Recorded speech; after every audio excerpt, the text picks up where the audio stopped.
The night I found out my wife Emily had betrayed me was the kind that splits your life in two, before and after. We'd been married 8 years, and though our relationship had its share of cracks, I thought we were solid.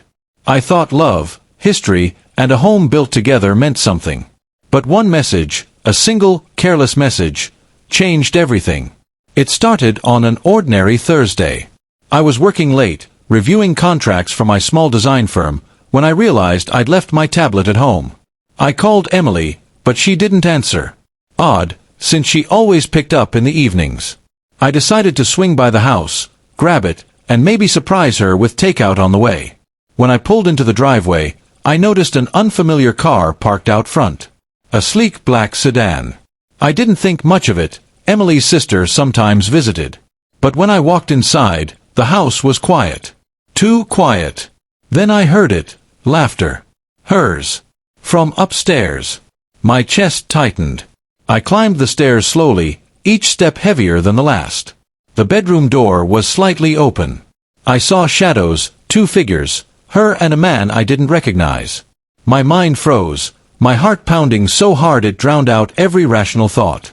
I didn't barge in or yell. I just turned and left.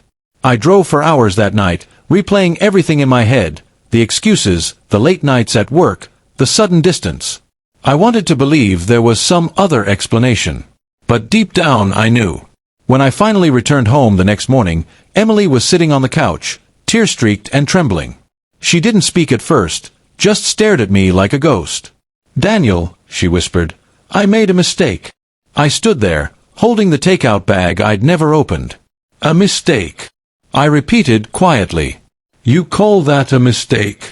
Tears spilled down her face. "It meant nothing. Please, it was one time. I was lonely, I thought you didn't care anymore." I let out a bitter laugh. "So you decided to fix that by destroying what we built?" She sobbed harder. "You can hate me, but please don't walk away. We can fix this." I didn't answer. Instead, I walked into our room and gathered a few things into a bag.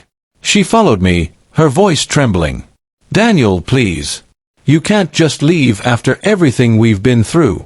I stopped, turned, and looked at her. "You're right," I said quietly. "I'm not leaving." "You are." Her eyes widened. "What?" "I bought this house," I continued. "I paid the mortgage, built the office, planted the garden you take photos of for Instagram. You don't get to break it all and then stay here like nothing happened." She shook her head, voice breaking. "You can't mean that. I have nowhere to go." I stepped closer, lowering my voice. Neither did I last night when I drove around for hours trying to understand how the woman I loved could throw it all away. But then I realized something. You didn't just cheat on me. You cheated on the version of yourself that I believed in. And that person, she doesn't exist anymore. Her lips trembled, her shoulders shaking. "Please, don't do this." I sighed, the weight of years pressing down on my chest. "I already did nothing while you were doing this," I said softly. "That's over now."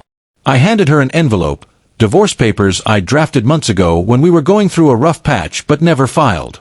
"I hoped I'd never need these," I said.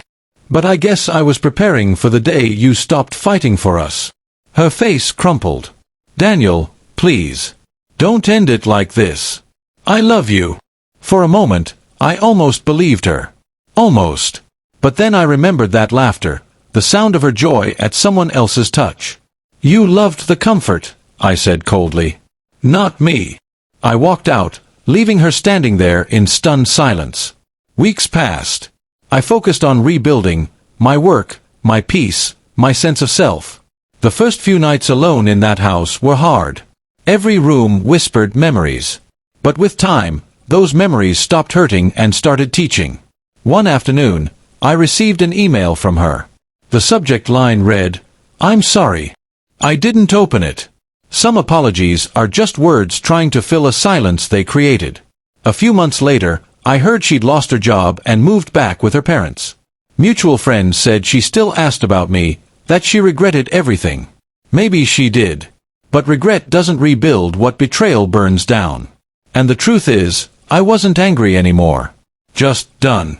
Because that night when she begged me to stay, I didn't raise my voice. I didn't cry. I just said the one thing that made her freeze in her tracks, words she'll probably never forget. You broke something I could have forgiven, but not forgotten. And I refused to live in the ruins of someone else's choice. Then I walked away for good.